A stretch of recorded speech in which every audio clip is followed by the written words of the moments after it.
Assalamualaikum warahmatullahi wabarakatuh.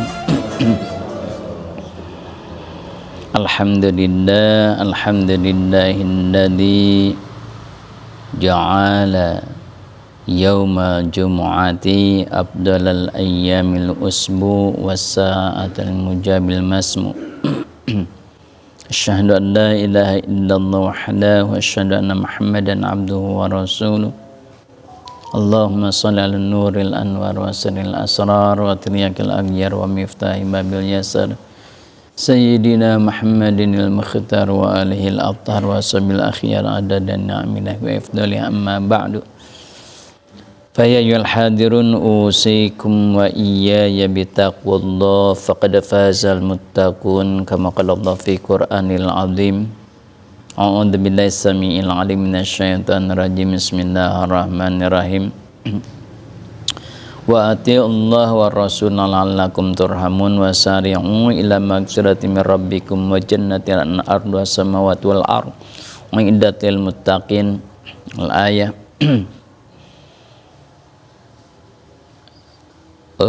Syekh Sauban bin Ibrahim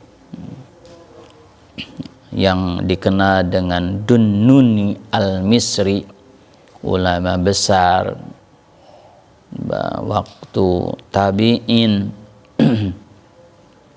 ulama besar di zamannya, dia mengatakan al-arif billah, ciri orang yang sudah ma'rifat kepada Allah. Yang pertama asirun ay marbutun bihubbih. Yang pertama asirun ay marbutun bihubbih. Yang pertama dia terikat dengan kecintaannya kepada Allah. Jadi cirinya orang yang ma'rifat itu yang pertama dia sangat cinta kepada Allah. Dia terikat dengan cinta kepada Allah, yaitu hubnya kepada Allah. Jadi ketika kita belum cinta kepada Allah, tidak mungkin kita disebutkan ma'rifat. Cirinya hub, cinta kepada Allah, dia tidak akan mencintai yang lainnya. Jadi kalau kita sudah cinta kepada Allah, maka makhluknya tidak ada yang dicintai oleh Allah. Harta lewat, kekayaan lewat, jabatan gak ada di hati. Lihatlah Nabi Sulaiman. Nabi Sulaiman tuh kaya raya, tapi ma'rifat, dia tidak ingat terhadap dunia. Ketika ibadah, fokus ibadah. Orang yang ma'rifat begitu. Ketika orang hub, marbutun bihub, terikat dengan kecintaannya, maka orang yang cinta tidak akan hitungan. Disuruh apa? Nggak akan hitungan. Dari sekarang malam Jumat ngaji, malam Minggu ada ngaji lagi. Aduh maaf, saya sudah malam Jumat. Nah, kalau orang yang masih hitungan belum cinta. Orang yang sudah cinta itu ketemu berapa kali nggak akan hitungan, seneng gitu. Ketemu dengan yang dicintainya, sudah cinta kepada Allah, ketemu lagi itu seneng, nggak ada beban. Kemudian ketika kita nggak modal apapun, dia tidak akan terbebani, rela gitu. Itu cirinya orang yang sudah marbutun bihabbi, yang sudah terikat dengan cintanya kepada Allah. Sehingga tidak ada lagi perkataan manusia, tidak ada. Dihina oleh manusia, cuek, lempeng. Dipuji oleh manusia, lempeng. Gak ada hatinya tuh cengkernya gitu. Pas dipuji itu, aduh, denyut. Desember itu hati itu duduk. Enggak. Kalau orang yang sudah marbutun bihubbi, ya, pastinya kalau sudah ma'rifat kepada Allah, dia terikat hatinya itu cinta kepada Allah. Yang kedua, wa qalbuhu basirun, hatinya itu basirah, Dalam bahasa tasawuf itu basirah. Basirah itu hatinya itu melihat sesuatu yang hakikat gitu. Kayak Nabi, misalkan kan Nabi mah sudah basirah jelas ya. Ketika datang lewat satu pasar, Nabi sudah basirah tuh. Dia melihat di sampah ada kambing yang sudah mati, bangkai, dan sudah belatungan. Peganglah, wahai para sahabat, siapa yang membeli kambing ini? Sahabat kan, ya Rasul, udah belatungan, mau siapa yang mau beli? Enggak, enggak beli. Dah, aku kasih aja siapa yang mau. Enggak ya Rasul, ini dikasih gratis. Enggak ya Rasul, kenapa? Jijik itu ya Rasul, sudah mati belatungan gitu. Kata Rasul, hakikat dunia itu sebetulnya kalau kamu tahu sudah basirah seperti ini, menjijikkan. Tapi karena kalian tidak basirah, terlihatnya tuh indah. Makanya kan ketika Isra Mi'raj Rasul digambarkan dunia itu dengan wanita nenek-nenek yang sudah tua renta tapi ginding, perhiasannya segala dipakai itu, tapi sudah tua renta sebetulnya gitu. Kalau tahu dia itu bahwa dunia itu seperti nenek yang sudah tua renta, dia mau kawin dengan kita kira-kira gimana? Walaupun dia pakai perhiasan dan seperti itu, kalau orang yang sudah tahu hakikat enggak mau. Tapi karena kita tidak tahu, yang dilihatnya apanya?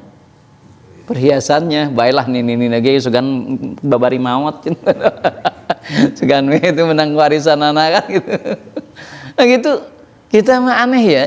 Jadi kalau belum basirah itu terlihatnya tuh indah dunia tuh.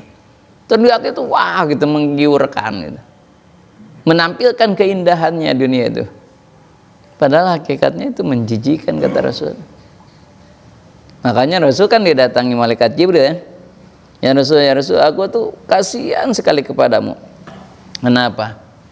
Kenapa engkau tuh jihad itu sampai kekurangan gitu untuk jihad? Terus gimana? Ya Rasul, aku sudah diberi izin oleh Allah. Izin apa? Untuk membantumu. Maksudnya apa? Untuk jihad ya Rasul. Gunung Uhud aku jadikan emas. Untuk jihadmu. Mau enggak? Kata Rasul, enggak. Kenapa ya Rasul? Kenapa? Karena tahu ya Rasul itu hakikat dunia. Sudah basirah. Sudah tahu hakikat dunia. Enggak. Kenapa? Saya rugi dong. Kata Rasul. Rugi gimana?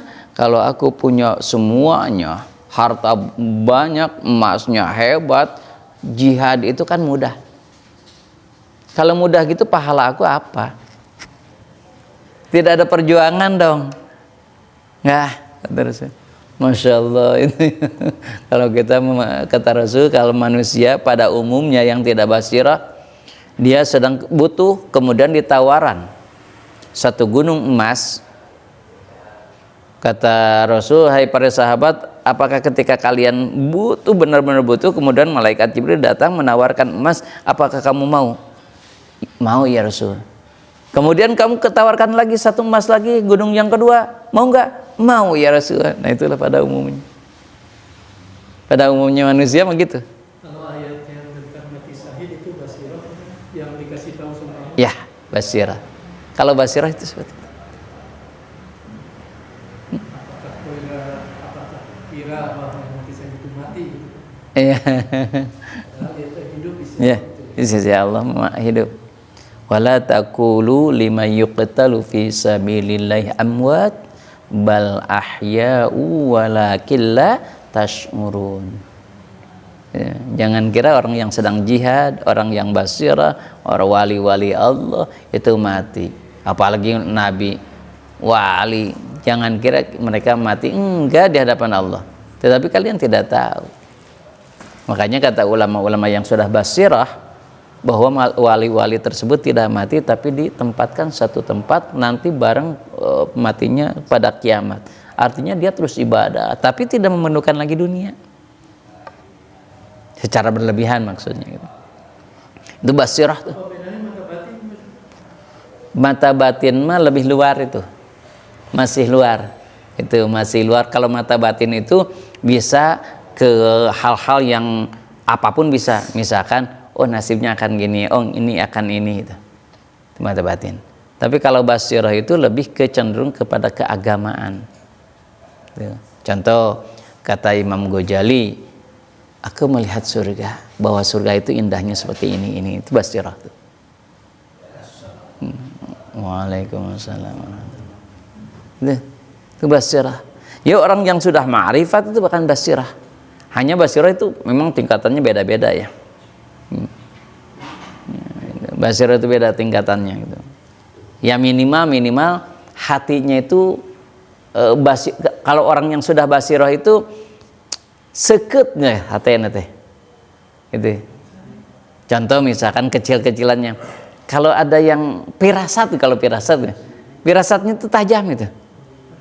Ketika mau ada kecelakaan tuh, kayaknya sini akan ada gempa tuh, gitu. Dia sudah ada basirah tuh. Orang basirah itu gitu, pirasatnya tuh tajam gitu. Ya, aduh kayaknya saya nggak lama lagi nih. Itu basirah. Orang yang sudah basirah itu termasuk ya gitu. Dia tahu gitu. Bersih. Dia tahu oh akan ini. Gitu. Basirah termasuk basirah tuh. Tingkatannya. Ya orang yang ma'rifat itu yang kedua itu basirah. Basiran.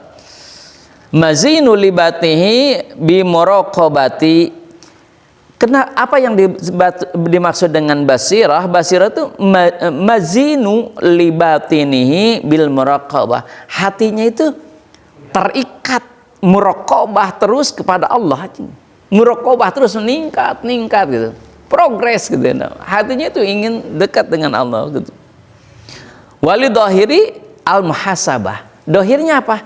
Muhasabah diri aja. Oh ternyata ya Allah, saya ini kelakuan saya ini salah ini. Muhasabah. Dohirnya, batinnya kepada Allah, dohirnya melihat kesalahan-kesalahan. Itu minimal itu yang basirah itu. Tahu dia kesalahan dia gitu. Nah, itu disebut dengan refleksinya. Refleksi diri atau muhasabah lah. Berarti harus terus kontak di sini. Ya. Makanya tadi marbutun bihubbi, terikat dengan cinta kepada Allah. Jadi dia terikat dengan Allah. Kemanapun apapun yang dia perbuat itu terikat dengan Allah. Hub. Marbutun bihub. Harus kontak terus. Ya. Ingat zikir. Gitu. Nah itu disebut marbutun atau disebut silatun. Bisa wahdatul wujud. Ya. Kalau wahdatul wujud itu salah satu salah satu tema di tasawuf ya. Ya kalau kita mah apa ya lebih husul lah gitu, nyampai kadang usul. Bukan beda. Nah.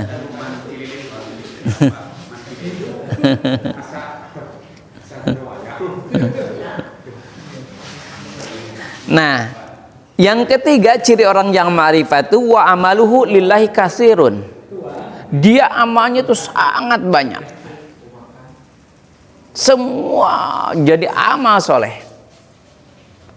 Ya, jadi yang ketiga itu wa amaluhu lillahi katsirun. Dia paling banyak amalnya. Paling senang beribadah. Karena kalau sudah cinta itu pasti seperti itu. Senang sekali. Oh. Maka kalau seperti itu al-arif billahi ta'ala waffa.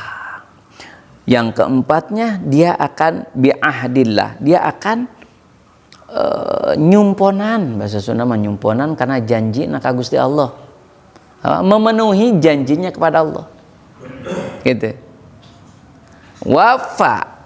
Dia akan memenuhi apa yang dia sudah dijanjikan. Ya Allah, aku janji akan menghamba kepadamu. Dulu ketika ruh kita berjanji. Gimana kalau kamu diberi dunia kekayaan, Apakah akan terganggu cintanya kepadaku? Enggak ya Allah, aku tetap cinta kepadamu. Ya. Terus gimana kalau kamu di dunia kan perlu dunia, perlu ini dan itu, gimana? Aku akan mengambil secukupnya, secukupnya kebutuhanku, tidak akan lebih. Ada lebih, aku sedekahkan, dijadikan untuk ibadah, untuk fasilitas. Semangatnya kerja itu justru untuk membantu orang lain, bukan untuk memperkaya diri, bukan untuk bersenang-senang, gitu. Maka wafa, gitunya. Bi'ahdillahnya, ada awamirillah, wa qalbu dzakiyan. Maka hatinya apa? Sariun, cepat untuk beribadah itu. Hatinya itu, gitu. Kalau untuk beribadah dia gesit gitu. Hatinya terbuka gitu. Ngong adan, kelah video medesa para 4 jam dari adan sampai iqomah teh. Kalem we gitu. Kan? Adan mah hebat atuh ya. Nah, karena intidaru sholati baina sholata ini ya, intidar sholati ila sholati sholatun. Menunggu antara sholat dengan sholat dianggap sholat. Adan nih. Adan kan sholat sunnah. Kan menunggu untuk sholat berjamaah. Itu selama itu dianggap sholat. Nah, intidar itu ya. Intidar menunggu. Menunggu antara sholat dengan sholat itu dianggap sholat. Pada adang hebatnya. Di maghrib tapi Kak Isya dianggap sholat itu loh. Wes gaya, masya Allah.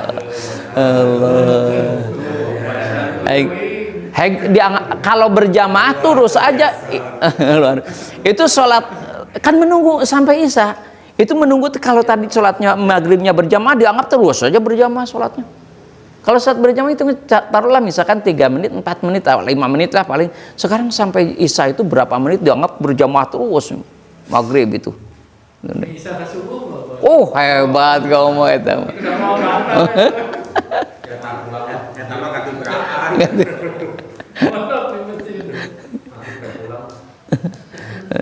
Intidar, masya Allah karyanya.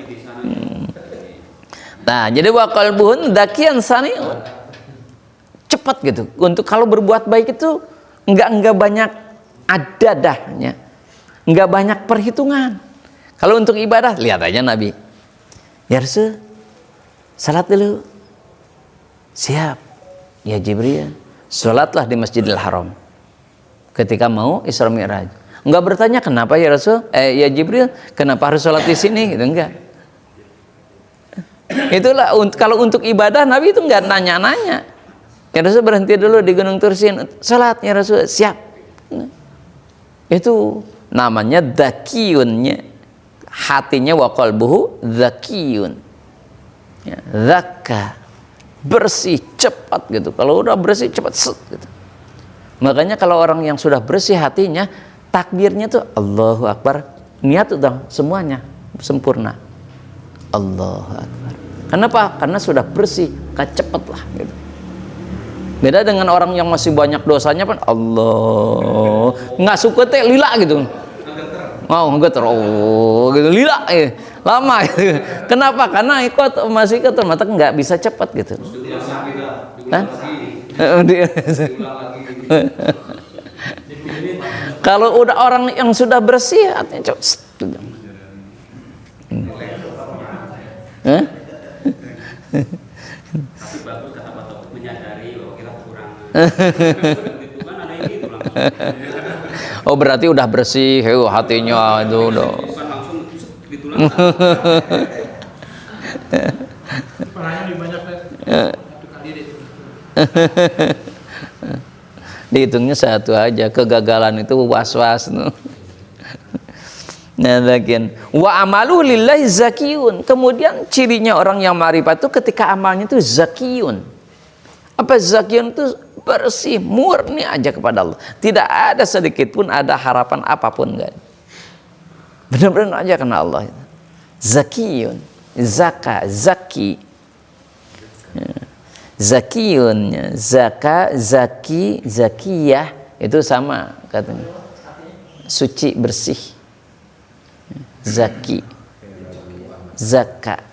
Zaki, zakiyah, ya. Zakat itu sama kata dasarnya itu. Bersih, suci.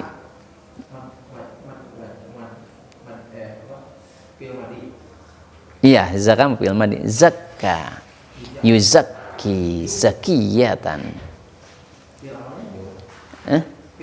Zakki.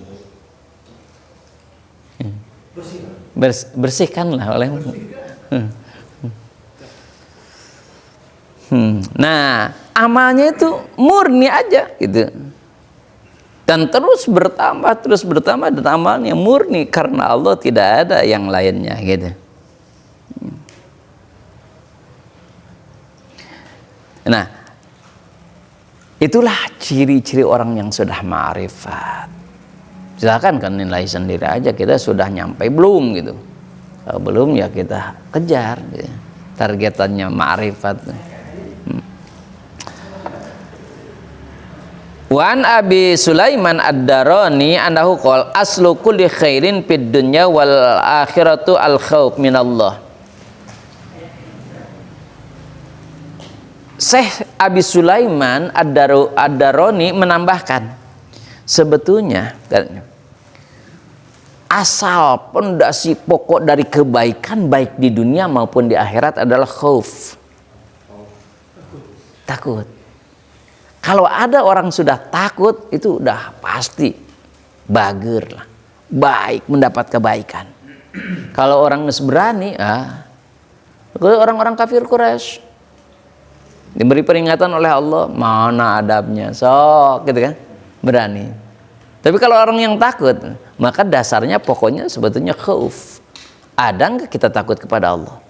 Contohlah, dulu itu sejahat-jahat apapun, dia masih takut kalau ngambil kenceleng masjid. Dulu kalau ayeuna kan teu aya kasihan kenceng masjid hasikat. Dulu itu sebaung-baungnya apapun ya masih takut kalau maling ke kiai ajengan. Dulu mah. Sekarang mah nipu ke ajengan ke kiai itu geus teu aneh gitu. So kiai-kiai sekarang banyak yang ditipu. Kenapa mudah itu dalam psikologi? Kenapa mudah kiai-kiai mudah ditipu? Karena kiai itu pada dasarnya itu husnudon. Jadi gampang aja ditipunya teh. Dan sudah ditipu, ya udahlah itu rezekinya. Kan gitu. Gampang kali. Sekarang dulu makan karena ada ketakutan, ada wah ini ulama, takut diadab, takut wah kawalat mbah ulama. Ayeuna mah teh aya kiai ka ustadznya. Teu aya sugan asyun kawalat teu aya. Dan dulu mah saking menghormati guru itu, kalau ada bekas minumnya itu kan, kalau kita misalkan guru kiai bekasnya teh ribut, semuanya ingin atuh saragot ewang gitu. Dikelilingkeun gitu. Dulu kalau sekarang ada sesa ustad rek diminum ulah bisik bengek setuju. TBC-nya kan itu takut. Kalau dulu masya Allah ya karim itu. Barokah rokoknya aja kan sampai sekenyot tengok santri-santri gitu rame gitu.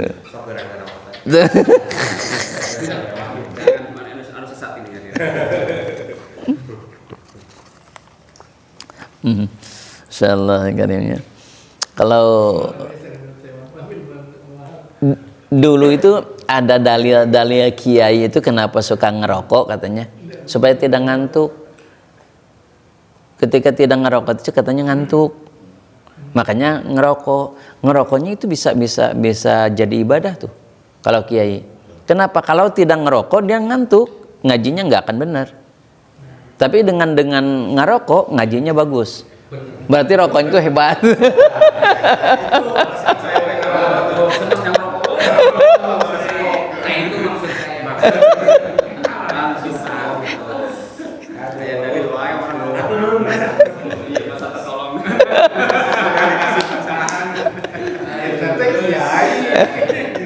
Jadi di rumah kalau ditanya ngerokok wae dasar urusan. Mun ngaji Lamun dina ngaji ngantuk, ku ngarokok teu ngantuk, itu maksudnya ari Bisa, ya ngaji lamun ngantuk ya.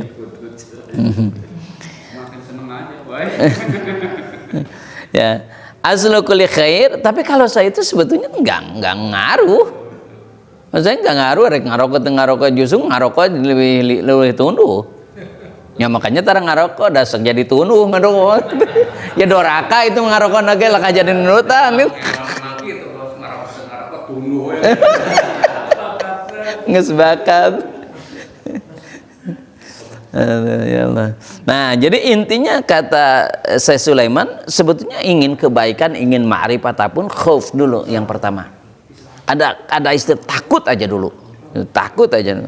Khauf kepada Allah ya. Ya. Itu pokok utamanya minallah. Fainal khauf minallah taala muhawwil sahifah ya.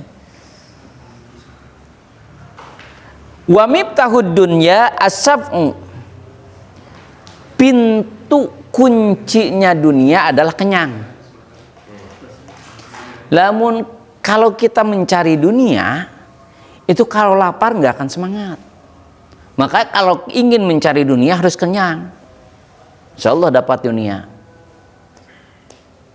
Ya, kata Syekh Ibrahim, kalau coba aja kalau kita kerja lapar haraream.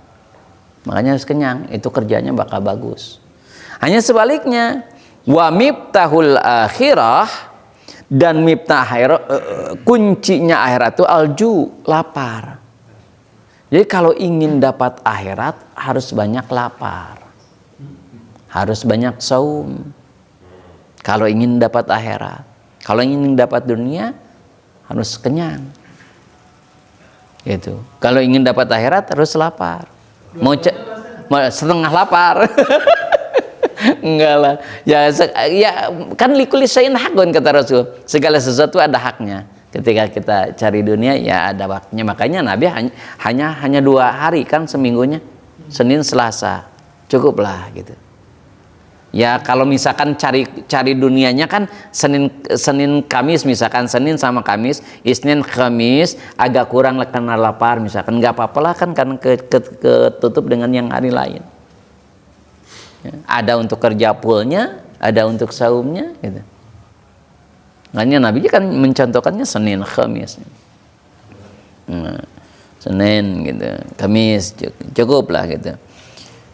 Jadi wa miftahul akhirah itu ya, lapar ya.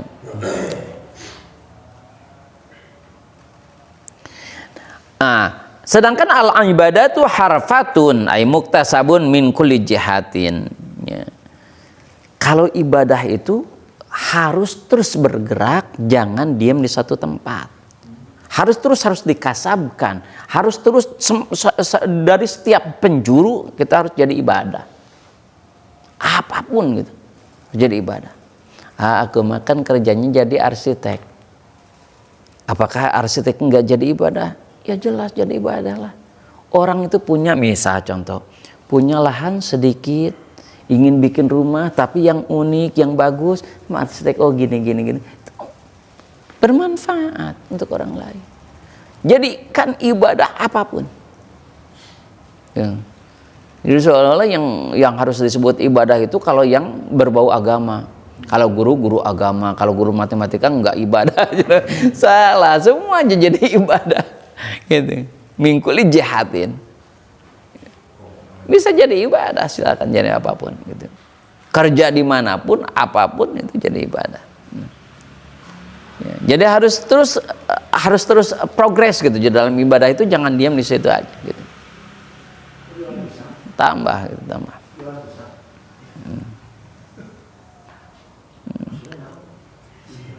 Nah, wahanutuha al khalwah.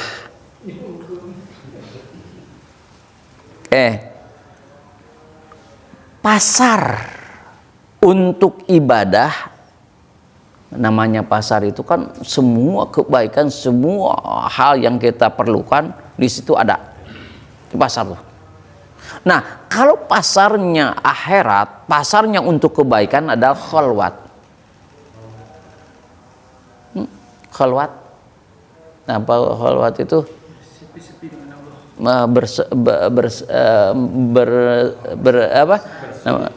Bersepi bersunyi-sunyi. Nah, itu khalwat. Nabi juga khalwat di menyendiri, dia khalwat di Gua Hira dengan Allah.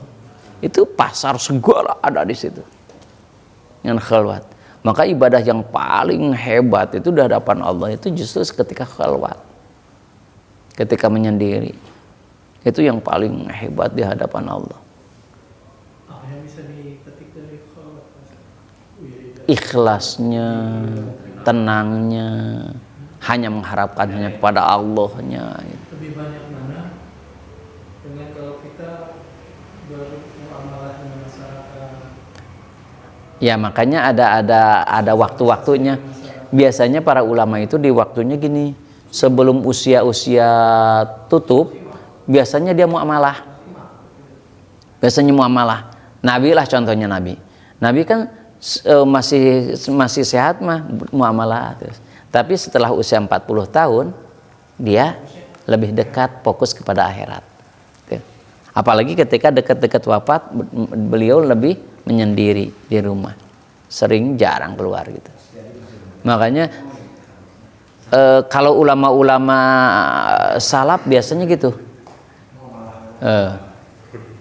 Contoh misalkan Mama Fakih di Ciranjang tuh almarhum al-maghfirlah, ketika dia masih muda dia muamalah dengan santri, dengan semuanya. Setelah sudah mengkadarkan anak-anaknya, sekarang sudah lepas, beliau itu di mimbar aja, menyendiri aja gitu. Ketika berjamaahnya hanya berjamaah aja sholat itu. Seperti misalnya berdakwah di lingkungan yang nggak jelas banyak yang Islami gitu ya, yang punya di perumahan sini lebih mudah daripada misalnya di jalanan. Iya. Masyarakat orang-orang jalanan. Iya, memang gitu. Makanya kalau orang-orang ya seperti gini di sini di komplek, orang-orangnya suka berpikir, orang-orangnya ada progres untuk muhasabah diri, kemudian dan seterusnya, itu lebih mudah memang daripada dakwah di artis, misalkan dakwah dengan orang-orang anak muda, itu kan lebih susah. Itu pahalanya al-ujur bi qadri masyaqqah. Pahala itu tergantung susahnya kita, beratnya kita. Gitu. Coba aja misalkan kita kalau sholat berjamaah, sholat tarawih atau sholat malam, sholat qiyamul Ramadan 11 rakaat atau 23 atau berapalah silahkan, 11 rakaat lah. Itu terasa nggak berat kalau bersama-sama. Kalau berjamaah, coba kalau di rumah sendiri, 11 berat itu beratnya tuh. Sulit ya. Makanya pahalanya mungkin lebih besar tuh. Ya. Kalau beratnya maksudnya kalau berjamaah ya lebih besar berjamaah lah daripada sendiri, kalau jelas itu Mbak ya.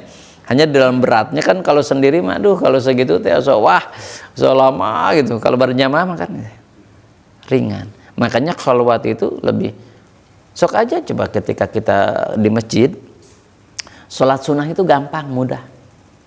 Tapi kalau di rumah, waduh beratnya. Makanya khalwat itu kenapa lebih besar pahalanya itu. Ya, khalwatnya. Berkhalwat dengan Allah. Nah, wahanatuhu ya. Wa rasu maluhu at-taqwa. Tapi jelas dasar harta yang untuk dagangnya adalah takwa gitu. Jadi ini dianalogikan dengan jual beli ya. Jual beli. Jadi ibadah itu seperti naon kasab, diperumpamakan, dianalogikan. Ibadah itu seperti kasab. Kasab itu usahanya. Nah, kemudian warungnya apa? Khalwat. Warungnya, jongkoknya untuk apa? Untuk jualannya itu khalwat. Kemudian modalnya ro'sum maliha, modal jualannya adalah takwa. Jadi kalau sudah semuanya, insya Allah kita akan dapat labanya gitu. Waribuha, apa batinya? Al jannah, surga, itu batinya, untungnya ya. Waribuha gitu ya. Hasilnya batinya adalah surga, darus sawab, yaitu pahala di akhiratnya.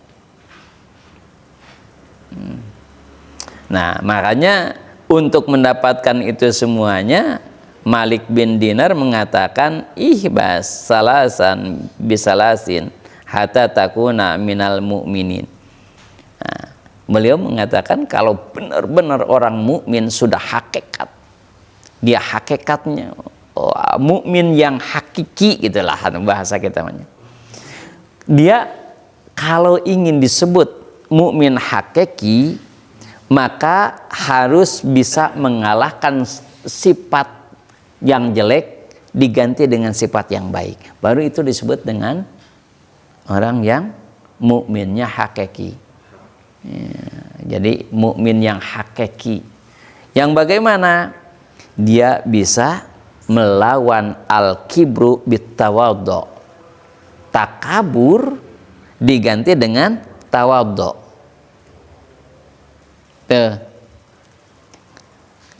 Ulang lagi. Jadi tidak mungkin orang itu termasuk orang yang mukmin hakiki kalau masih ada sifat takabur. Maka lihat dalam hadis, barang siapa yang ada takabur sebiji darah, maka tidak mungkin masuk surga. Ada takabur gitu. Ada sombong. Enggak, sombong masuk awal. Kata Rasul, kalau ada sombong sedikit, udah tidak akan masuk surga. Takabur. Salah satu ciri orang yang takabur itu dia tidak perlu Allah. Ketika berdoa sikan itu butuhnya. Apa gitu, kayak enggak butuh gitu. Kalau kadang-kadang enggak mau berdoa juga. Enggak butuh aja gitu. Nah, itu bahaya ya. Ini kita tuh takabur itu sering ya tahu tentang takabur, sombong gitu. Kalau menurut etimologi mah sombong gitu ya. Tapi menurut terminologi mah takabur itu ru'yatun nafsi bi'ainil izzi wa ru'yatul ghair bi'ainil haqarah. Itu takabur. Jadi takabur itu ru'yatun nafsi, melihat diri ma bi'ainil izzi, dengan pandangan yang mulia.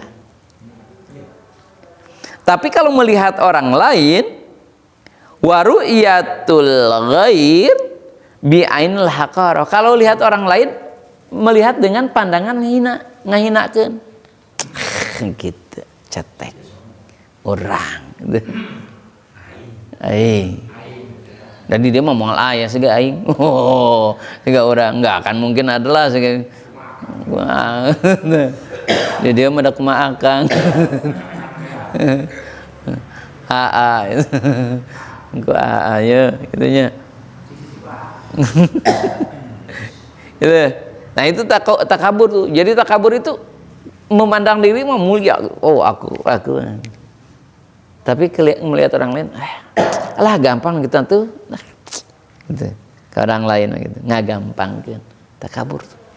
Orang takabur mah gitu. Nah, tidak mungkin orang yang takabur masuk surga, maka lawanlah takabur itu dengan bit tawadhu, dengan tawadhu. Ya, tawadhu sebaliknya.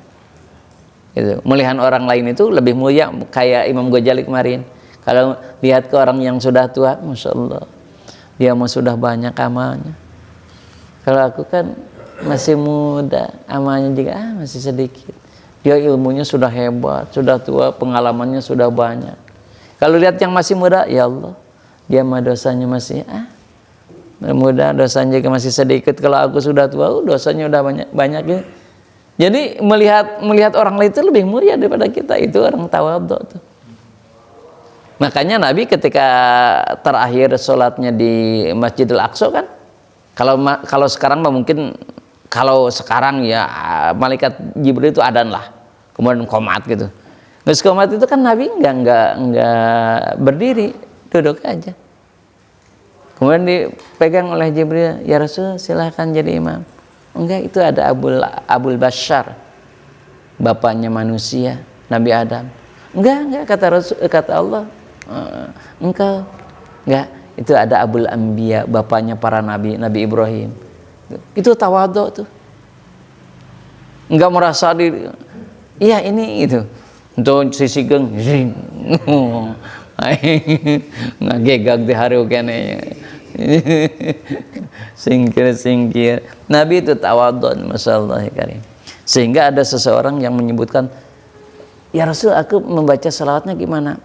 Allahumma sholli ala Muhammad wa ala ali Muhammad. Ya Rasul, Allahumma sholli ala Sayyidina Muhammad. Jangan pakai Sayyidina. Nanti janganlah kamu menjadikan aku seperti Nabi Isa. Itu sangat tawadhu Nabi. Enggak mau diagungkan. Jangan mengagungkan seperti Nabi Isa. Gitu. Makanya adanya larangan Sayyidi. Itu tadinya mah karena Nabi itu tawadhu.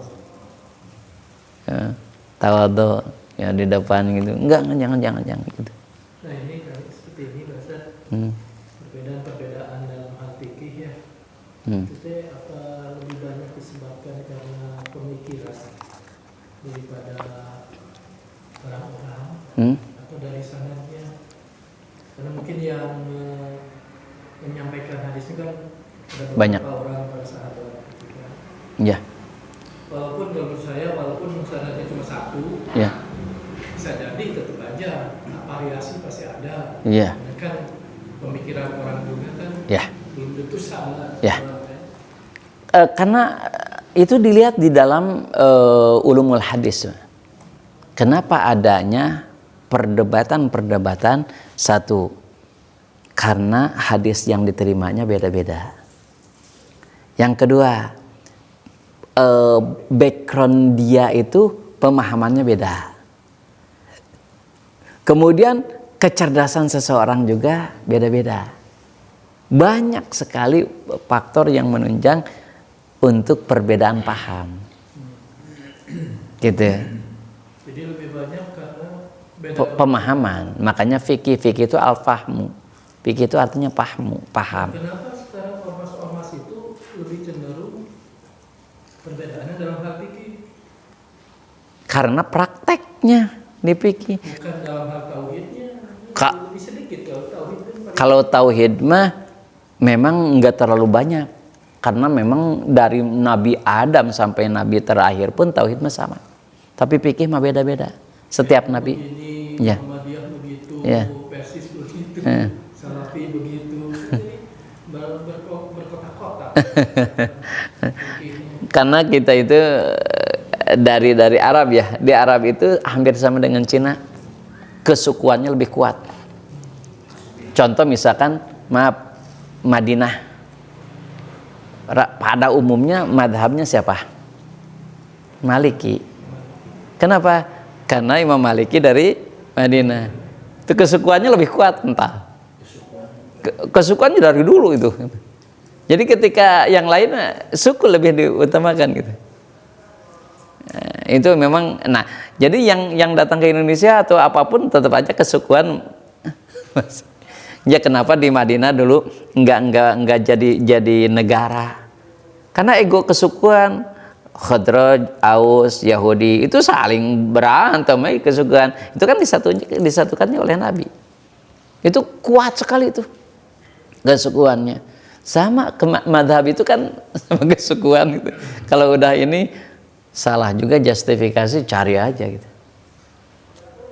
Ya untuk menguatkannya gitu. Pahamnya pada gitu. Jadi paham. Kalau sudah pahamnya pasti beda lah gitu. Kalau sebetulnya toleransi ya tasamuh yang paling utama itu. Ya saling menghargai gitu. Ya. Ini hadisnya dhaif sahih gitu. Dhaif sahih juga sama aja sih sebetulnya. Sandarannya kepada Nabi gitu. Hanya dalam metodologi saja. Biasanya dalam sanad yang terputus ya. Itu biasanya yang disebut dhaif itu. Bukan berarti bukan betul-betul wah ini pasti bukan dari Rasul, belum tentu. Belum tentu oh ini bukan. Kenapa? Karena ada sandaran dari Rasul, qala Rasulullah. Jadi tidak berani ulama-ulama itu menghilangkan wah ini bukan dari Rasul, jangan pakai, tidak berani. Gimana kalau benar-benar dari Rasul kan? Kenapa? Karena ada sandaran qala Rasulullah. Walaupun sanadnya terputus. Doib kan dalam metodologi hadis mah. Tapi belum tentu dia itu bukan dari Rasul. Gitu. Kenapa? Karena makanya sampai saat ini yang doib itu tetap aja tidak bisa dihilangkan. Walaupun rawinya. Ya. Gitu. Misalkan rawinya pernah berbohong. Emang kalau kita itu nggak pernah berbohong gitu? Ya banyak lah. Berarti kalau kita ngehadis udah doib. Ya, gitu. Ingatannya. Gue ya kurang gitu ya. Maksudnya suka lupa lah. Gitu. Kayak kita. Gitu. Kurang kuat, kurang dobetinya gitu. Kurang kuat. Ya, yang satu yaitu takabur, lawan takaburnya dengan tawadhu. Jadi kalau dia belum tawadhu, belum termasuk mukminnya hakiki. Masih takabur belum. Gitu. Kata Syekh Ibrahim ya. Yang kedua, wal hirsu. Pada umumnya kalau orang yang belum mukminnya hakiki itu ada hirsun. Hirsun bahasa Sunda maka ada demes. Apa dadang kada demes teh? Rakus. Hah? Kemaru, rakus. Wow. Rabu sadayana gitu. Keur urang sadayana, orang lain mau ulah gitu. Rabu kusiku. Sampai gitu. Nah itu nama hirsunnya. Segerupa gitu. Mok kalau ada makanan tuh wah gitu. Cek kolot manon kokoro manggih mulut. Gitu. Nah itu hirsun. Udah banyak harta gue, hayo we korupsi man nimbun mau hayo we gitu. Itu hirsun tuh. Rakus ya. Tamak gitu. Nah, lawan dengan apa? Bil qanaah ya. Dengan qanaah ini. Apa yang dimaksud dengan hirsun? Rakus. Fal hirsu wa al ijtihadu fi syai'in yatlubuhu. Dia sungguh-sungguh mencari sesuatu itu dengan wah itu. Dia tidak melihat ini halal ini haram, yang penting saya dapat gitu. Itu konsep materialistis. Konsep materialistis kan yang penting materi dapat, nggak peduli orang lain tersakiti, orang lain terdolimi, silahkan aja yang penting saya dapat itu. Nah itu hirsun. Dia sungguh-sungguh tapi dia tidak melihat. Contoh misalkan gini, dalam ilmu itu bebas nilai. Ketika untuk ilmu dia tidak peduli bahwa ini organ manusia misalkan. Contoh orang yang sudah meninggal, diambillah organ-organnya, kemudian dia bikin alat seperti kulkas. Kan biasanya hanya sejam 2 jam mati tuh organ-organ tuh. Jantung sekarang sudah dibikin alatnya, diuji coba. Yang meninggal organ-organnya disimpan coba. Dibelek aja gitu. Nah itu bebas nilai gitu. Terpeduli orang lain, yang penting mah ini penemuan saya benar gak gitu. Bisa diuji enggak gitu. Itu bebas ya. Nah itu bahaya juga ya. Di dalam gitu kan yang sudah meninggal dari kita gitu. Gimana dihormati gitu. Kadang-kadang ya bukan hanya yang meninggal aja, yang masih hidup saja dimatikan, dibunuh, organnya diambil. Makanya penculikan kemarin kan banyak gitu. Tapi yang laku kenapa anak-anak gitu? Anak-anak yang banyak diculik ya. Kenapa? Karena kalau yang sudah tua mah kan pompa Yona nges lemah kenawan jero. Otaknya nges lemah. Baru dah gitu ya. Nah, hirsun itu gitu ya. Nah, kalau apa yang disebut qanaah, al-qanaah mah ar-ridho bil qismah. Itu qanaah. Ridho terhadap pembagian dari Allah itu qanaah. Kemarin ridho itu apa? Sururul qalbi. Bahagianya hati bima qadarahullah minal murri wal hulwi. Hati itu bahagia aja. Diberi oleh Allah itu yang pahit, yang manis, dia bahagia aja. Minum manis mah gampil. Iya pasti nubain. Lamun bahagia ke diberi pahit, waduh itu mantapnya. Nah, jadi tidak mungkin disebut mukmin yang hakiki kalau dia masih hirsun, rakus. Yang terakhir wal hasud, hasad. Tidak mungkin dia disebut orang mukmin kalau masih hasad. Maka kata Rasul, la yajtami'u fi jawfi 'abdin al-imanu wal hasadu, kata Rasul. Tidak mungkin ada dalam satu relung, dalam satu jiwa seseorang bersatu dalam satu waktu dua perkara, yaitu iman dan hasud. Artinya ketika dia iman tidak mungkin hasud, ketika hasud imannya nggak ada, gitu aja. Kalau dia masih hasud, oh iman nggak ada, kata Rasul tuh. Paling sokro hasud kene, hasud gampang lah, hasud begini. Kan kata kalau ngambil bahasa agim apa? Senang melihat orang lain susah, susah melihat orang lain senang. Nah itu hasud tuh. Kalau masih orang lain dapat kesenangan, tapi orang itu langsung bengek gitu. Nah itu berarti masih ada sifat hasud. Kalau orang lain naik, lah ada hatinya gitu tah. Nah hati itu langsung gitu. Nah itu berarti masih ada hasud tuh. Hah? Nyambung tuh Bayud. Kayak Bayud nyambung tuh, coba komentar dia. Asal tuh nyambung. Asal tuh nyambung gitu. Tidak ada korelasi. Mancingan yang salah.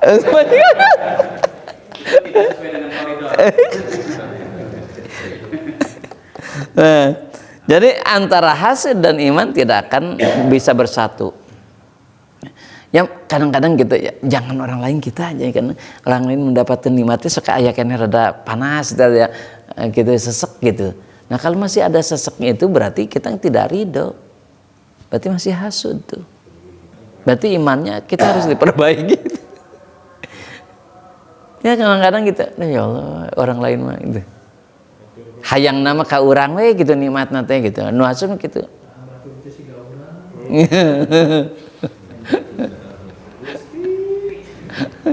Kalau sirik tentang keagamaan nggak masalah, Ustaz. Ada senang lihat Pak Yudi pintar ngaji, senang aja gitu. Iri kayak gitu nggak apa-apa ya. Oh itu bagus tuh. Nah yang diperbolehkan iri itu ya, yang hasud tadi iri itu satu dalam hal kekayaan yang dipakai ibadah. Ya Allah dia mah kaya sekali, ya Allah tapi dipakai sedekah, pakai wajihan itu, memberangkatkan haji, umroh, kiai-kiai, ustad-ustad mencan umroh diumrohkan, wow hebat pisan gitu. Oh umroh itu maksud